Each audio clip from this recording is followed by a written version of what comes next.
We know Georgia politics. From Peachtree Street to Pennsylvania Avenue, Politically Georgia Podcast delivers exclusive news and analysis 5 days a week by a team of veteran political insiders watching your public officials. Hosted by the Atlanta Journal-Constitution's Greg Bluestein, Bill Nigut, Tia Mitchell, and Patricia Murphy. Listen weekdays at 10 a.m. on WABE 90.1. Stream everywhere or at ajc.com/podcasts. News and analysis 5 days a week from Politically Georgia Podcast. Politically Georgia Podcast is your essential news source, providing in-depth analysis and reporting from Peachtree Street to Pennsylvania Avenue. Listen to the Atlanta Journal-Constitution's trusted veteran political voices, now streaming 5 days a week. Hosted by Greg Bluestein, Bill Nigut, Tia Mitchell, and Patricia Murphy. Tune in weekdays at 10 a.m. on WABE 90.1. Stream at ajc.com/podcasts. News and analysis 5 days a week from Politically Georgia Podcast. $7 millones a la economía mundial. Toda vez que existen riesgos. Más del 90% son MIPYME, que generan 80%. Dame 20 minutos de tu tiempo y yo a cambio te daré información sobre los temas más relevantes en materia de comercio exterior, fiscal y aduanas con un toque humano. Y hagamos un trueque, un podcast de TLC Magazine México. Hola, ¿cómo están? Buenas tardes, bienvenidos a Hagamos un trueque, un evento de TLC Magazine México. Y como dice el doctor Máximo Carvajal, 1 año, 5 meses juntos haciendo trueques. 1 año, 5 meses, no lo puedo creer, ha pasado muy rápido, pero la verdad es que para nosotros ha sido muy satisfactorio. Me encanta verlos aquí, me encanta conectarme diario y ver que todos tenemos la intención de hacer este trueque de conocimientos, de aprendizaje. Y bueno, pues para nosotros nos anima el verlos aquí conectados, el aportar un granito de arena y todas las personas que siempre realmente nos iluminan con sus conocimientos en la materia de cada expositor. Pues la verdad ha sido muy gratificante en este año, 5 meses. La verdad a todos les quiero agradecer que estén aquí y bueno, también agradeciendo a quienes transmiten en redes sociales, en Canaco, con Canaco Servitur, que nos transmiten diariamente a través de sus redes sociales. Luego nos mandan las preguntas a través de las redes sociales, a través de TLC Magazine México, de TLC Asociados, que siempre se conectan con nosotros para seguir haciendo trueques. Y bueno, pues aquí nosotros le llamamos este mes el mes de las Olimpiadas del conocimiento. Tenemos aquí a una gran invitada, a una amiga que quiero mucho, que estimo, que con esgrima nos va a hacer un touché con el tema de por qué usar robots en el comercio exterior. La verdad es que ya estoy como, Natalia, ya quiero saber qué tanto nos vas a decir. La verdad es que utilizar y aprovechar la tecnología en cualquier materia es indispensable y más en nuestra época. Bienvenida a hacer un trueque, Nat. Hola, Dani, muchas gracias. Pues sí, de hecho cuando vi que me había tocado la esgrima dije, wow, qué padre. Nada más falta que me hubiera tocado la equitación para cerrar con broche de oro. Tienes toda la razón. O sea, quien te conoce hubiera sido con equitación y hubiera sido maravilloso, pero bueno. Sí, bueno, pero al final este tema de utilizar la tecnología en el comercio exterior va a ser como una estocada, ¿no? Entonces creo que quedó como anillo al dedo. Muy padre. Sí. Pues muy bien. Bueno, pues antes de darte la palabra, Nat, me gustaría presentar tu semblanza. Digo, eres gran conocida en el ámbito de comercio exterior, pero siempre es muy importante resaltar tu trayectoria. Y bueno, Natalia Besanilla es licenciada en Comercio Exterior y Aduanas por la Universidad Iberoamericana del Noroeste, obteniendo el título distintivo de excelencia académica, logrando el mejor promedio de su generación. Cuenta con el título de máster en Comercio Internacional por el Instituto de Estudios Bursátiles de Madrid, España, y actualmente está cursando la maestría en Dirección de Operaciones y Calidad en la Universidad de Rioja. Además, cuenta con diversos diplomados y cursos en alta dirección y gerencia, y también de comercio exterior. Ha sido catedrática de diferentes universidades con la Universidad Iberoamericana, La Salle, impartiendo materias de derecho aduanero, tramitaciones aduaneras, industria maquiladora, entre otras. Ha participado como perito en juicios en materia aduanera y publicado diversos artículos para revistas especializadas en comercio exterior. Ha colaborado en firmas internacionales en el área de comercio exterior y también manejado gerencias de aduanas en maquiladoras de la industria médica y mueblera. Es experta en manejo de control de inventarios de anexo 24 y anexo 31, así como implementación sistemática de procesos y mejoras en departamentos de aduanas. Colaboró 11 años como directora de operaciones y servicios en una de las empresas más representativas de sistemas de control de inventarios de anexo 24 y anexo 31. Y Nat, pues bienvenida a hacer un trueque, es un placer tenerte aquí. Muchísimas gracias, Dani. Una duda, ¿la presentación la va a estar compartiendo? A ver, ¿quieres que la compartan? Ahora sí que como me digan, si la tienen. Aquí es como tú gustes, si quieres que te Mira, ayude. si está como opcional, mejor la comparto yo para poderla estar moviendo. Dame un momento para compartir. ¿Ya tienes permisos para compartir?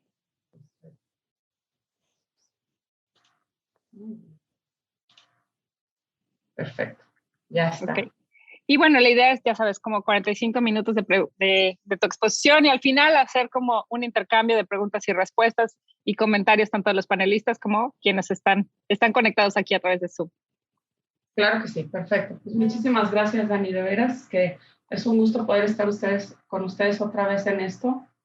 Ahora sí que como tú dices, quienes me conocen saben que esto de la información, de la automatización de la información, es mi pasión.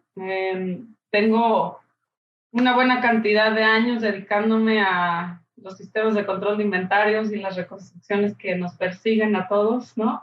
Entonces, he enfocado de manera más importante los últimos años en ver cómo podemos prevenir estar cayendo en multas, reconstrucciones, en que ahora sí que sigue siendo una pesadilla manejar el Departamento de Comercio Exterior, ¿no?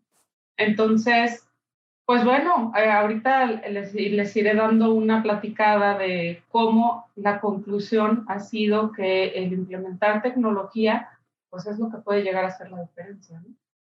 Entonces, bueno, si quieren vamos a comenzar. Siempre he dicho que para cualquier cosa que hagamos, lo que hagamos en la vida, tenemos que tener claro cuál es la razón de ser de lo que estamos haciendo. Ahora sí que desde el departamento de aduanas, desde cualquier función que estemos realizando, tenemos que tener al final del camino muy claro cuál es el objetivo para que podamos entonces trazar el camino. Entonces, hay que identificar para qué... Perdón que te interrumpa, se ve tu doble pantalla, se ve que estás como proyectando y se ve la que está adelante. A ver, o sea, ya sabes que a lo mejor estás manejando doble pantalla y por una se ve como la que vas a exponer. Digo, no hay ningún problema, ¿no? Nada más que se ve doble pantalla. No sé por qué. Es para que tengamos doble conocimiento. Está bien, nos vamos adelantando, así que en la parte uno de Juan arriba, Gato y otro. en la parte de arriba donde dice Display Settings, ok, ajá. le clic ahí y después en la primera opción. Ya desconectó su pantalla, ¿verdad? No, ahora sí que no sé qué fue. Okay, entonces si quiere nada más dele a detenerla y la voy a volver a comprar. Sí, exacto. Ajá, nada más dele escape. Sí, no que la deje así. Ajá. No pasa nada. Sí, no pasa nada. O sea, se veía bien, nada más que se veía doble pantalla. No tenemos problema. Bueno, a ver, vamos a ver si ahorita a la vez. Creo que ya quedó. ¿Sí? Ya quedó. Así, a ver, ponle nada más en presentación. Ajá. Ahí. Slideshow.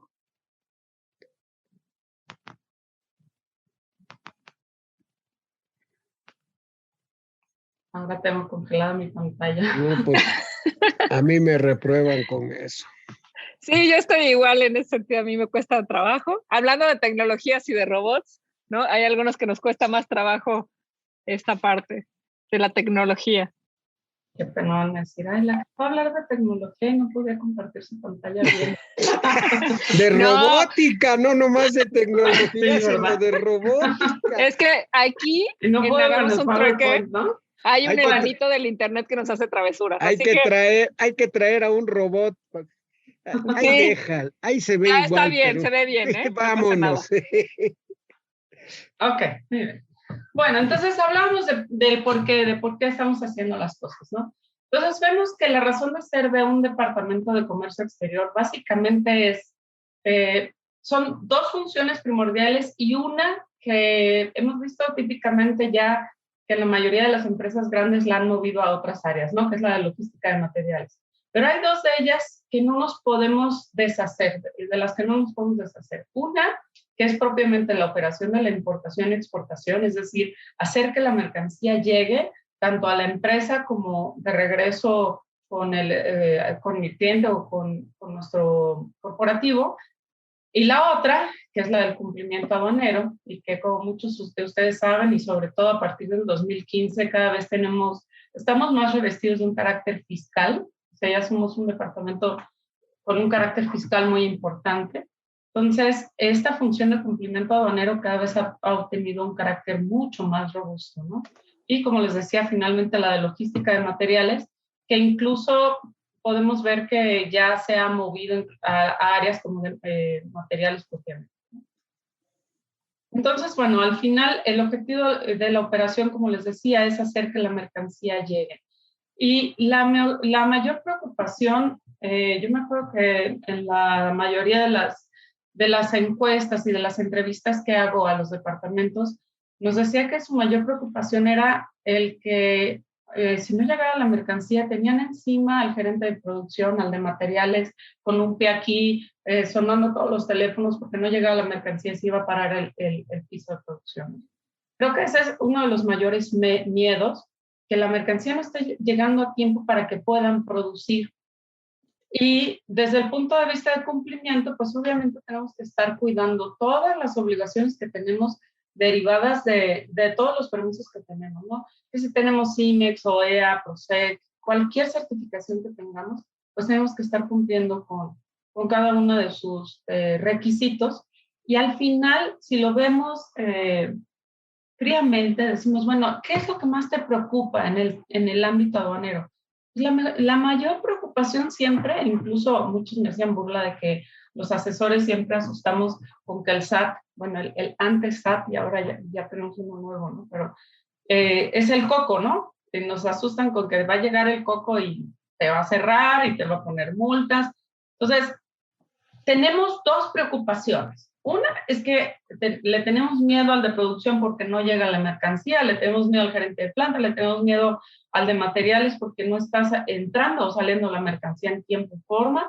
Y nuestra otra preocupación es que, bueno, ya logré que cruce y que llegue, pero quién sabe qué trancas me salté, quién sabe cómo llegó la mercancía. Y ahora mi mayor miedo es que en el momento en que yo recibo una auditoría, pues a ver cómo me va, ¿no? Porque no estoy cumpliendo. Entonces, digo, lo hemos visto en muchas partes, que el Departamento de Comercio Exterior se ha convertido en un departamento más de reacción que de planeación.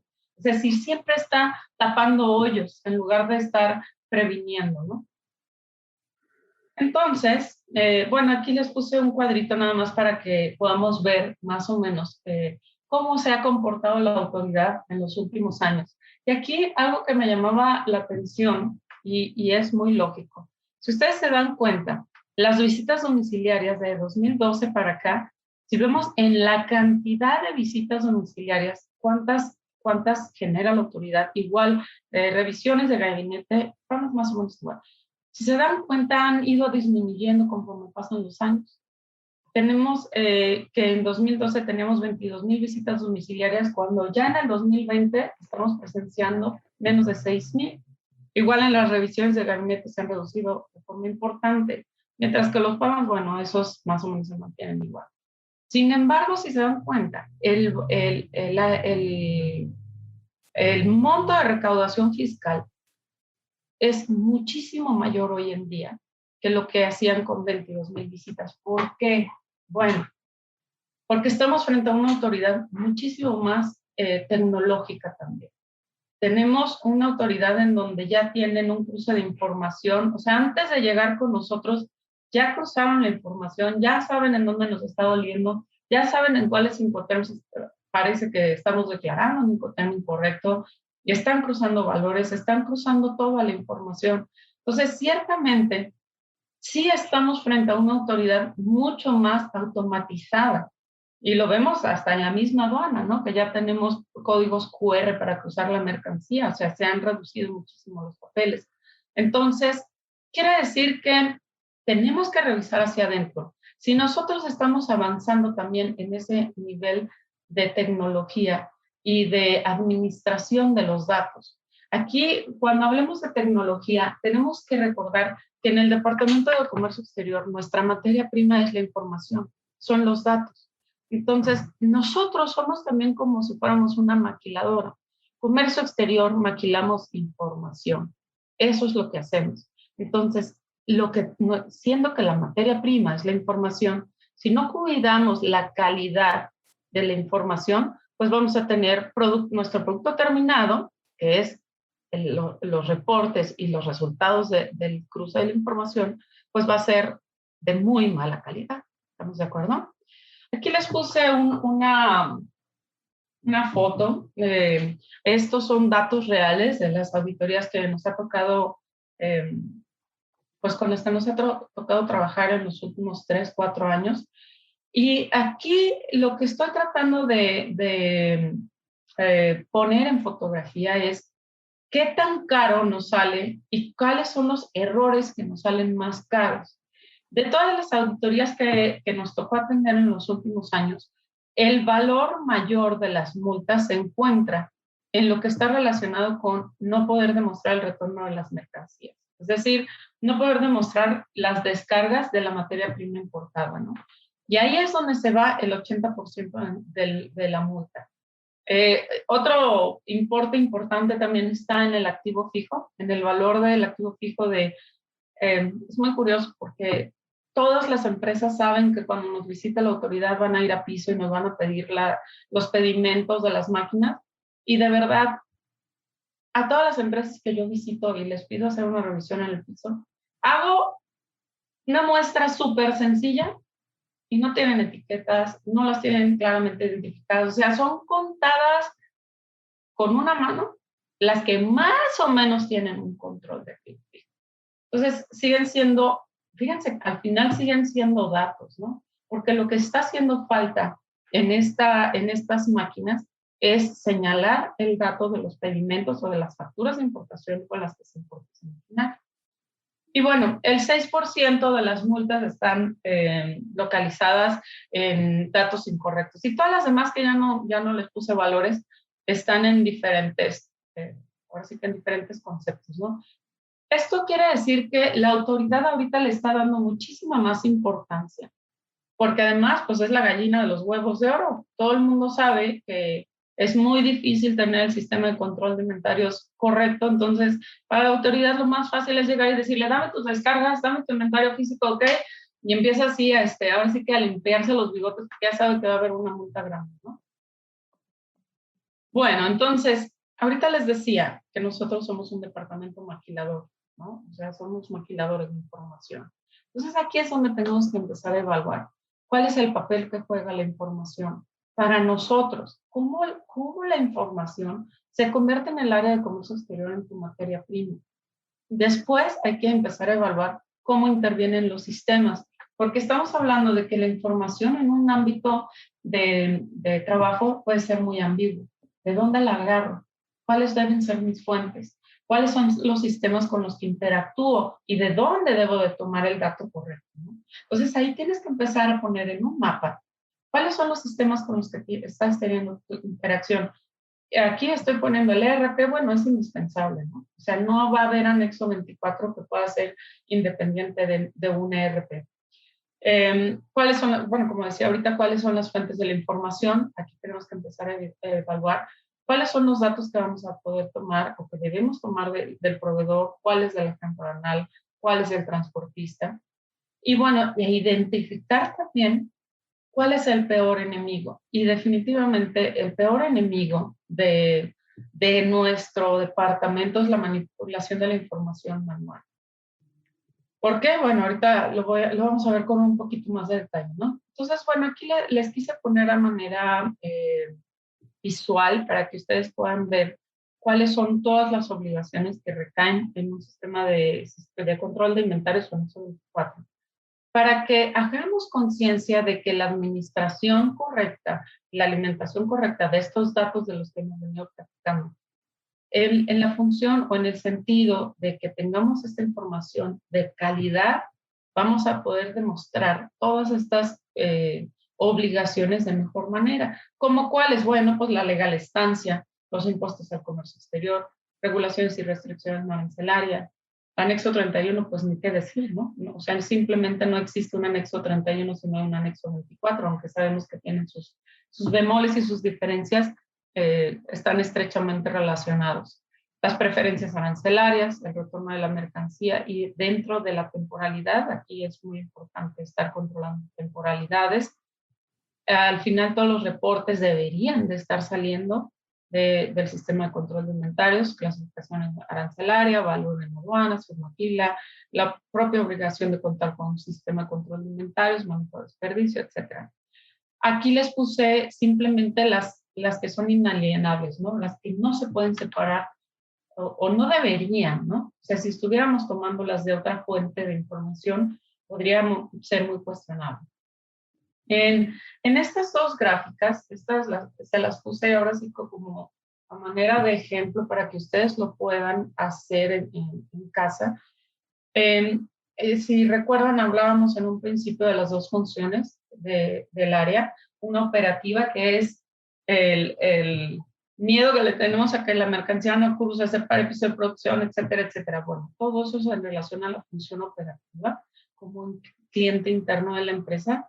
Y aquí tenemos importaciones y exportaciones. Aquí es donde vale la pena empezar a poner en blanco y negro, a plasmar en un mapa cuáles son y con quién estamos teniendo interacción, qué información se alimenta hacia el anexo 24 y qué información emana del anexo 24 y que empecemos a cuestionar si son las fuentes correctas.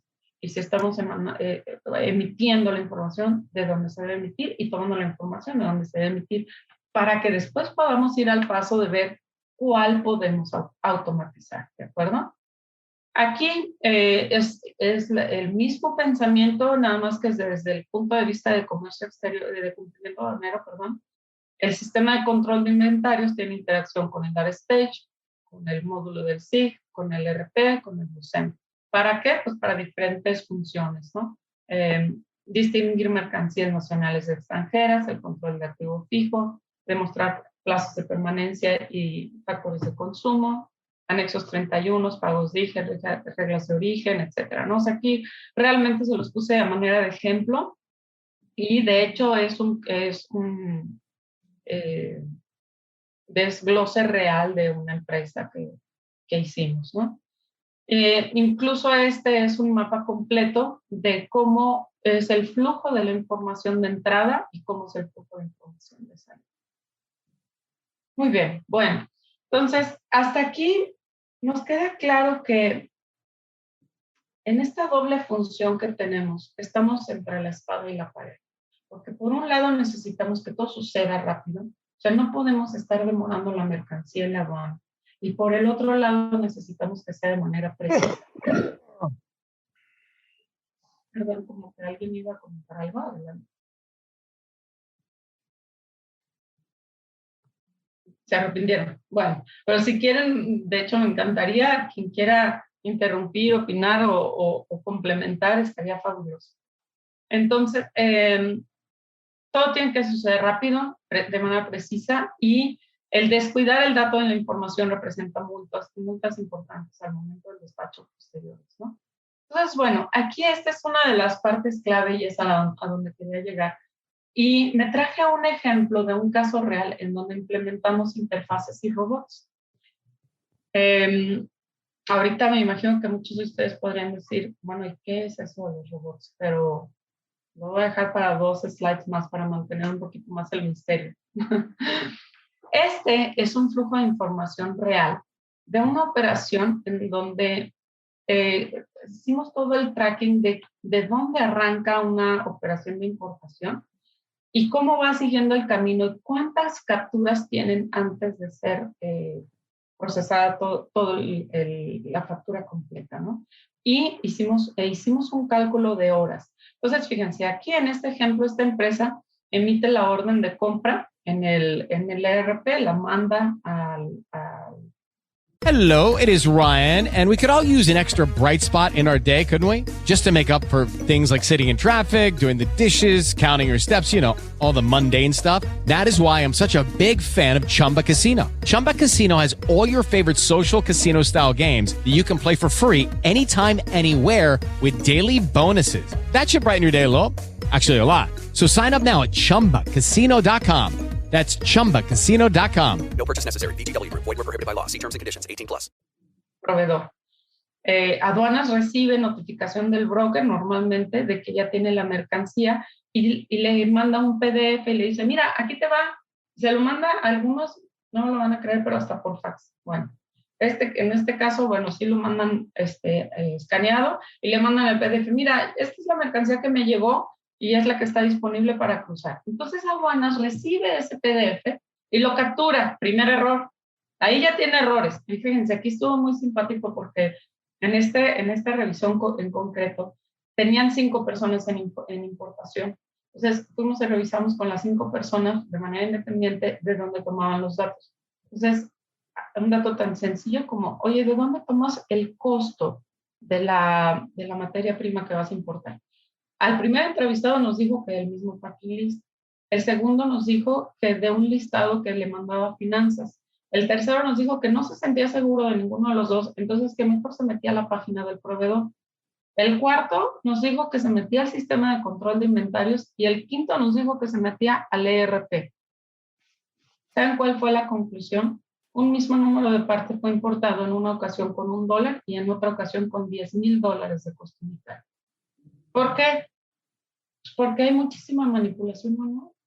Porque todo el mundo toma criterios diferentes. Y lo más curioso es que la empresa decía tener procedimientos establecidos. Digo, yo sé que este es un caso extremo, pero lo más curioso es que después de la revisión se volvió a repetir y volvieron a tener un pedimento por no sé cuántos millones de dólares porque igual volvieron a multiplicar el costo unitario de manera incorrecta. Pero yo sé que los que me están escuchando saben que no estoy inventando el ejemplo. Esto que les estoy platicando es más común de lo que quisiéramos. Y a lo mejor ahorita están diciendo, bueno, el costo nosotros sí lo tenemos muy estandarizado y siempre lo ponemos en el catálogo. ¿Y qué tal la unidad de medida? O sea, la unidad de medida, créanme, en todas las reconstrucciones, no les quiero contar cuántas reconstrucciones he hecho porque van a calcular la edad y la experiencia, pero son muchísimas. Y en todas, no ha habido excepción, en todas sucede que un mismo número de parte, en un tramo de 5 años que hacemos reconstrucciones, siempre tenemos más de 100 números de parte en una empresa por medio de 2-3 mil números de parte. El 10-15% de sus mercancías fueron importadas con más de una unidad de medida. El 10-15% de sus mercancías fueron importadas con más de una fracción arancelaria. Y ya ni digamos del valor unitario. Entonces, ¿qué es lo que está arrojando todo esto? Es basura. Es basura de la información. Entonces, ¿cómo queremos tener un sistema de control de inventarios que nos arroje descargas razonables si no estamos alimentando información correcta? Este tema de las unidades de medida es un boomerang, créanme, porque la fracción arancelaria nos la van a multar en el momento del PAMA, en el momento que nos revisen y hasta nos vuelven a realizar un PAMA. Pero si salimos en verde y no tenemos una revisión, la unidad de medida puede llegar a ser un tormento. Tengo un caso de una empresa que importaba cerraduras de metal en barriles, en piezas y en metros. Entonces, en un barril, yo no sé por qué la gente aduanal decidió declarar un barril, resulta que venían miles y miles de piezas. Entonces, cuando esta empresa descargaba una pieza, pues descargaba el barril completo y obviamente cuando sacabas el costo de su producto terminado era una cosa tremenda. Entonces, créanme, son cosas tan sencillas que la unidad de medida se puede convertir en un error millonario. Entonces, bueno, no me quiero ya atorar mucho en esa parte porque van a pensar que es regaño. Me voy a ir a la parte de, ya que aduanas capturó la información, la utiliza la captura en su sistema de control de inventarios y de ahí hace una factura que también la mandaba PDF al agente aduanal. El agente aduanal la volvía a capturar y volvía a cometer errores de dedo, ¿no? Porque eso es muy común, sobre todo con mucho volumen. Aduanas recibía el pedimento por forma, lo compara contra el catálogo para revisar las preferencias arancelarias, lo hace el usuario, envía los cambios al agente aduanal, el agente aduanal hace los cambios y paga el pedimento, que lo hace el documentador. Aduanas recibe el TXT y carga. ¿Cuál es el TXT? Bueno, cuando el agente aduanal ya pagó el pedimento, genera un archivo TXT y lo mandaba al usuario. Y este usuario lo cargaba en su sistema y al final lo comparaba con un data stage y se hacía el comparativo, ¿no? Al final del mes. Bueno, en este procedimiento, cuando hicimos el comparativo contra data stage, aún con que se enviaba el TXT, la empresa seguía manejando una discrepancia del 30% contra la información del data stage. Y aún así, a veces, aunque la información del data stage estaba correcta, estaba incorrecta hacia adentro. ¿A qué me refiero? No, ya vi, Luis, ahorita te doy la palabra, no nos voy a explicar este ejemplo. En este caso de los barriles, si tú comparabas el data stage y decía 15 barriles y fríamente le haces un lookup contra tu base de datos, dice 15 barriles, salió bien, todo perfecto y seguían para adelante. Pero hay veces que el análisis hacia adentro y el comparar contra tus catálogos es lo que no estaba sucediendo, ¿no? Sí, Luis, adelante.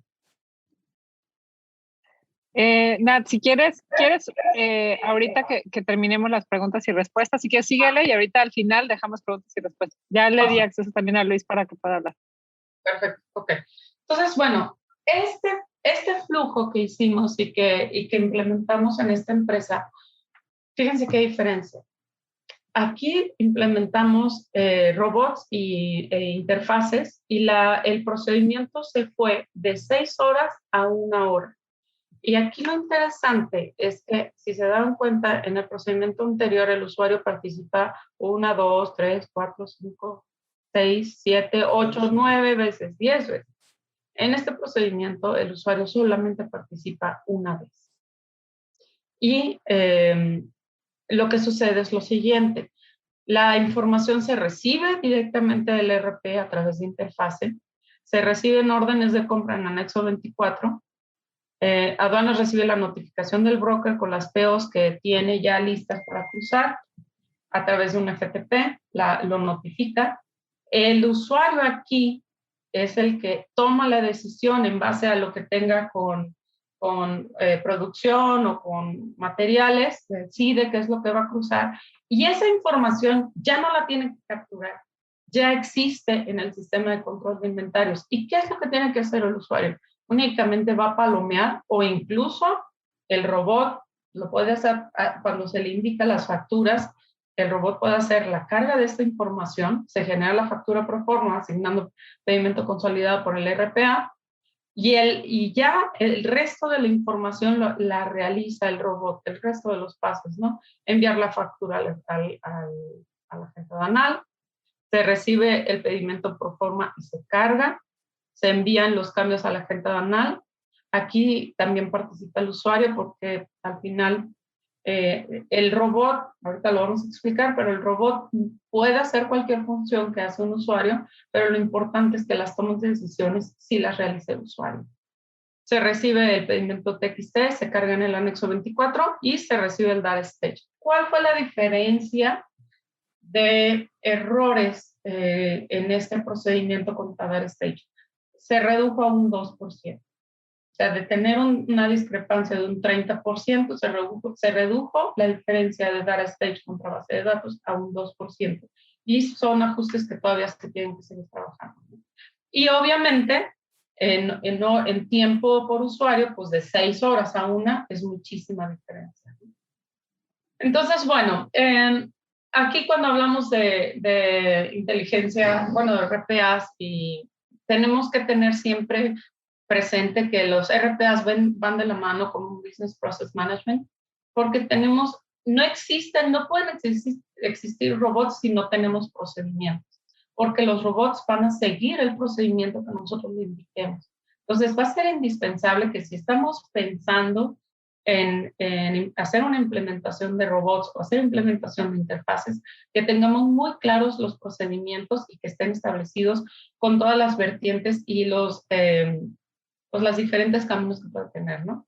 Identificar las fuentes y los flujos de información, establecer las variables y las desviaciones, que era lo que les comentaba ahorita, e identificar las más representativas en volumen y poca variación.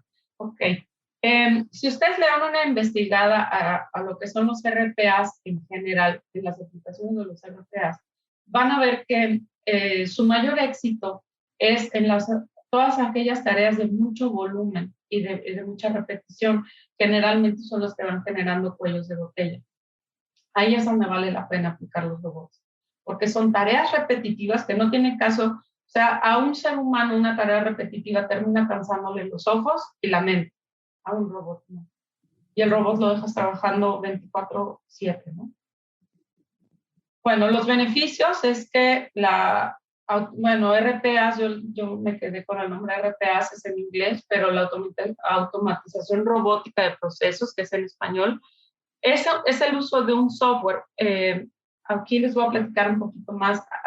Habrá quien no esté relacionado con los robots.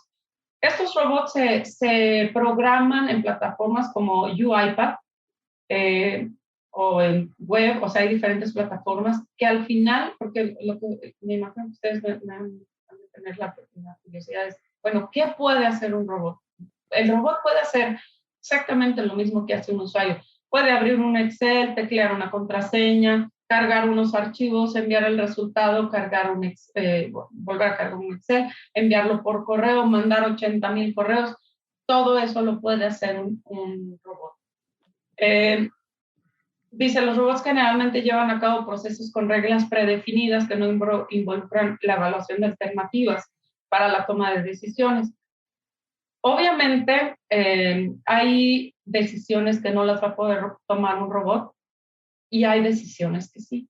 Cuando tú tienes, por ejemplo, un número de parte que tienes establecido, mira, si tengo certificado de origen voy a usar TL, si no tengo voy a usar PROSEC, si no tengo me voy a la regla general o la tarifa general y bueno, ya no hay más, ¿no?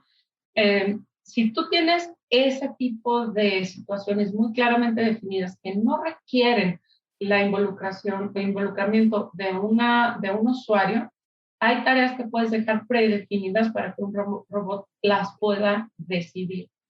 Las que no, pues definitivamente tienen que estar revisadas y evaluadas por un usuario, ¿no?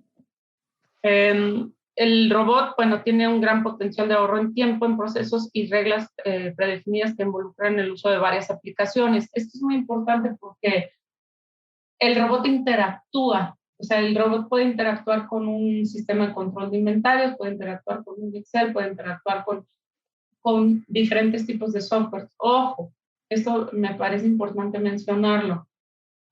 Muchos de los que están aquí sabrán que SAP y Oracle son las plataformas, los ERPs más comunes. Es muy difícil que el personal de IT permita que un robot se meta a interactuar con SAP. Honestamente, creo que estamos a muchos años de poder ver eso. Pero lo que sí se puede hacer es que la información que tenemos que tomar de SAP nos la traigamos por una interfase y que el robot únicamente interactúe en lo que haría un usuario. ¿Qué consideraciones debemos de tomar? Bueno, definitivamente hay que definir qué es lo que sí puede y no puede hacer una interfase o un robot. Serán algunos casos y excepciones que no se pueden automatizar. Otra cosa, bueno, esto más una consideración más bien positiva, la ventaja de un robot es que puede trabajar día y noche para maximizar las actividades y lo mejor es ver los procesos de uno o varios equipos y centralizarlos en los robots. Por ejemplo, veíamos uno de los casos, ahorita los robots, como les comentaba, en las áreas en donde están más integradas son en finanzas, y veíamos que los pagos provisionales, por ejemplo, que de 35 entidades las hacían 10 personas por separado. Aquí, con la aplicación de un solo robot, se pudo concentrar en una sola locación, ¿no? Bueno, las interfaces, seguramente están más familiarizados. El objetivo de las interfaces es que nos podamos traer la información de los ERPs al sistema de control de inventarios de la manera más expedita. Es decir, en cuanto aparezca un cambio en el ERP, que nos lo podamos traer al sistema, como les decía, y bueno, ya a quien le interese lo podemos ver de manera más concreta. Se hace generalmente por extracciones de información del ERP más que una intromisión. Eso es muy difícil que suceda, pero ya De hecho, nosotros tenemos muchos años trabajando con las interfaces de SAP, Oracle, GD Edwards, entre otros, en donde la extracción de información resulta muy, pues, una vez establecida, es un camino andado, ¿no? No quiero decir fácil porque me van a decir, ay, me costó mucho trabajo. Pues sí, pues costó trabajo una sola vez. Bueno, al final, ¿cuál es la propuesta de valor? La propuesta de valor de la implementación de interfaces y robots. Y esta parte que quiero que quede muy clara. Al final, todo lo que estamos manejando son datos. Si podemos reducir la manipulación y la interacción humana en los datos, vamos a tener un mejor resultado. Si se me permite usar el término de inmaculado, podríamos decir que la información que menos se toque en todo el proceso es la que mejor va a llegar a su destino final, ¿no? Entonces, las partes clave en implementaciones de interfaces y robots van a ser las fuentes de información, los procesos definidos, la decisión de en dónde establecer un robot, y el resultado va a ser que vamos a tener usuarios con más tiempo para poder tomar decisiones, para poder estar a cargo de, pues, actualizaciones de comercio exterior. O sea, sabemos, no es secreto de nadie, que la mayoría de las empresas de comercio exterior están saturadas de operaciones y que les queda muy poco tiempo para el cumplimiento. Bueno, la idea es que podamos quitarnos todo lo que es talacha, la podamos automatizar para que tengamos usuarios libres con mentes abiertas a poder administrar y generar un departamento ahora sí de planeación y no de reacción. Y bueno, obviamente también tener presente que todo esto nos va a permitir tener un mejor cumplimiento de controles internos, ¿no? Bueno, pues yo sé que es una embarradita del tema. Me fui lo más rápido posible porque sabía que era mucho el contenido y porque sé que pueden haber preguntas, pero ahora sí estoy abierta a si hubieran preguntas o algún punto que les gustaría que ahondemos más. Gracias, Nat. Pues fíjate que la verdad tienes mucha razón. O sea, yo creo que cuando manipulamos o cuando el humano, ¿no? Pone las manitas es cuando existen los errores, ¿no? Aquí me preguntan, ¿cómo puede iniciar el proceso de implementación de la parte de robótica en una empresa maquiladora? Ok. El primer paso, y de hecho yo con mucho gusto les dejo mis datos, y es sin costo, al final no es el objetivo. El primer paso es revisar procesos. O sea, es imposible, no podemos pensar en una implementación de robots si no hay un Business Process Management del Departamento de Comercio Exterior. O sea, tenemos que tener muy claros los procesos, los flujos, las fuentes de información e irlos aterrizando en mapas que nos den claridad de cuáles son los procesos que podemos automatizar. Incluso van a haber tareas que se eliminen, ¿no? Entonces, de hecho, casi que les diría que este slide, la fuente de información en los procesos predefinidos son los que nos van a dar la respuesta de sí o no podemos implementar robots e interfaces, dónde y cómo. Espero estar respondiendo la pregunta. Ok, aquí tenemos como comentarios que excelente presentación, ¿no? Dejaste mudos yo creo que algunos, pero no sé si hay manera de que nos puedas platicar un poquito con tu experiencia.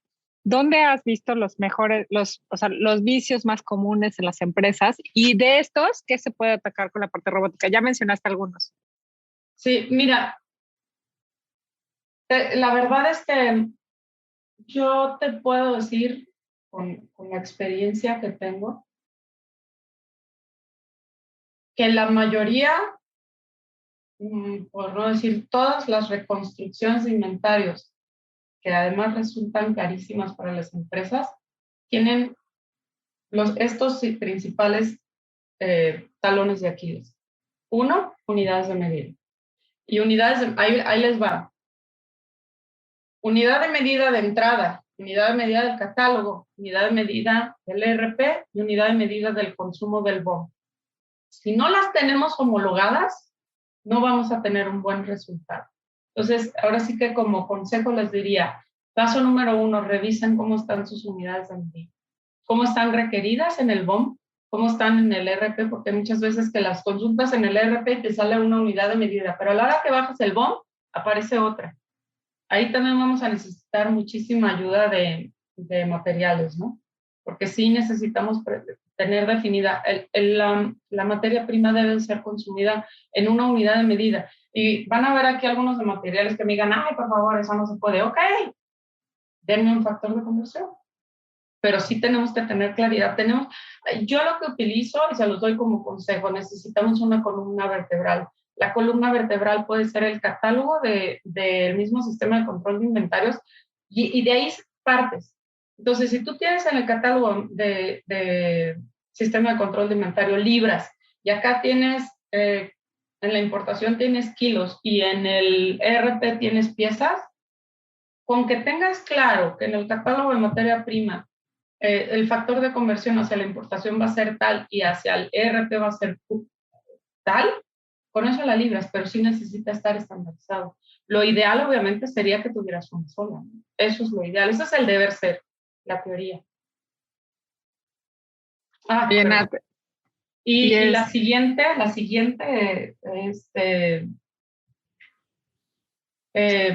ahora sí que punto vulnerable de esto es que el mejor error, o bueno, eso de mejor error estuvo perfectamente mal dicho. El error más común. El más grave que pueden ustedes tener es pensar, el que piense que el estar cuadrado contra el data stage ya están del otro lado y ya están salvados, no es verdad. Si tienes errores en las unidades de medida, puedes estar cuadrado contra el data stage y sigues estando mal. O sea, claro que es un buen principio, pero aún todavía después de estar cuadrado contra el data stage tienes otros pasos más que dar. Sí. Y bueno, Nat, pues no me queda más que agradecerte de parte de todo la comunidad de Hagamos un Trueque. La verdad nos dejaste atónitos con mucha la información. Yo creo que les diste muchas ideas a muchas empresas que se conectan aquí de cómo pueden optimizar su operación. Y bueno, de parte de todo el equipo de TLC Magazine México y Hagamos un Trueque, otorga el presente reconocimiento a la maestra Natalia Besanilla por hacer un trueque en la plática virtual con el tema ¿Por qué usar robots en el comercio exterior? El día 9 de agosto del 2021. Felicidades, Nat. Muchas gracias. Fue un gusto. Hemos llegado al final del trueque de hoy. Muchas gracias por acompañarnos. Esto fue Hagamos un Trueque vía Zoom, un evento de TLC Magazine México. Si te gustó esta plática, no olvides compartir cada evento con tus contactos, para que así continuemos esparciendo conocimiento y nos mantengamos actualizados. Encuentra todas nuestras pláticas a través de nuestra plataforma de educación en línea ingresando a www.tlcmagazinemexico.com.mx en la sección de cursos, donde podrás verlos nuevamente sin costo. Si estás interesado en algún tema específico, envíanos un mensaje a través de las redes sociales de TLC Magazine México y buscaremos un experto que pueda aclarar tus dudas. Esto fue Hagamos un Trueque. With the Lucky Land Slots, you can get lucky just about anywhere. This is your captain speaking. We've got clear runway and the weather's fine, but we're just going to circle up here a while and get lucky. No, nothing like that. It's just these cash prizes add up quick. So I suggest you sit back, keep your tray table upright, and start getting lucky. Play for free at LuckyLandSlots.com. Are you feeling lucky? No purchase necessary. Void where prohibited by law. 18 plus terms and conditions apply. See website for details.